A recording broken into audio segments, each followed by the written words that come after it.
और बड़ी खबर आ रही है, केरल सरकार की नई योजना पर मौलाना भड़क उठे हैं। पिता की संपत्ति में बेटी के हक का उन्होंने विरोध किया है। महिलाएं सिर्फ 1/4 प्रॉपर्टी की हकदार हैं, ये मौलानाओं की तरफ से यहां पर कहा गया है। लड़कों के समान हक दिया जाना शरिया और इस्लाम के खिलाफ है, ये बात भी मुस्लिम संगठनों की तरफ से इस वक्त इस बात पर की गई है। आपको बता दें कि अब इस पूरे विरोध के बाद, इस पूरे आपत्ति यहां पर जताए जाने के बाद जो सरकार है, जो वामपंथी सरकार है, वो यहाँ पर मुस्लिम संगठनों के आगे झुकती हुई नजर आ रही है। और साथ ही साथ कुटुंबश्री शपथ की अनिवार्यता में ढिलाई भी बरतती हुई यहाँ पर दिखाई दे रही है। आपको बता दें कि राज्य में एक कुटुंबश्री शपथ यहाँ पर लोगों को दिलवाई जा रही है। करीब 20 लाख लोगों को अभी तक शपथ दिलवाई जा चुकी है, जिसमें ये शपथ दिलवाई जा रही है कि पिता की संपत्ति में बेटी और बेटे का समान अधिकार होगा। लेकिन अब इस पर मुस्लिम संगठनों ने विरोध जताया है और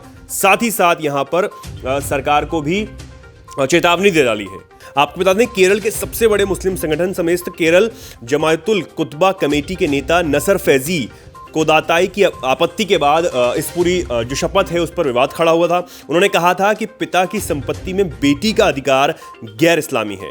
जमात इस्लाम और केरल नदातुल मुजाहिदीन ने पहले शपथ के कुछ हिस्सों पर अपनी आपत्ति जताई थी, विरोध जताया था, लेकिन अब बात पे आखिरकार इसमें चुप्पी साध ली। लेकिन लगातार जो सरकार है वो अब इनके आगे झुकती हुई नजर आ रही है, ये बात भी निकलकर सामने आ रही है। आपको बता दें, केरल सरकार ने पिछले दिनों स्कूल में जेंडर न्यूट्रल ड्रेस लागू करने की घोषणा की थी, लेकिन मुस्लिम संगठनों ने इसके खिलाफ भी विरोध प्रदर्शन शुरू कर दिया था, विरोध जताना शुरू कर दिया था, जिसके बाद इस प्लान को सरकार ने रोक दिया था।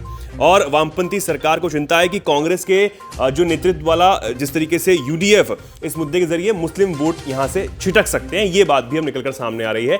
तो अब मुस्लिम संगठन जिस तरीके से इस पर पूरा विरोध कर रहे हैं, उसके आगे जो वामपंथी सरकार है वो झुकती हुई नजर आ रही है।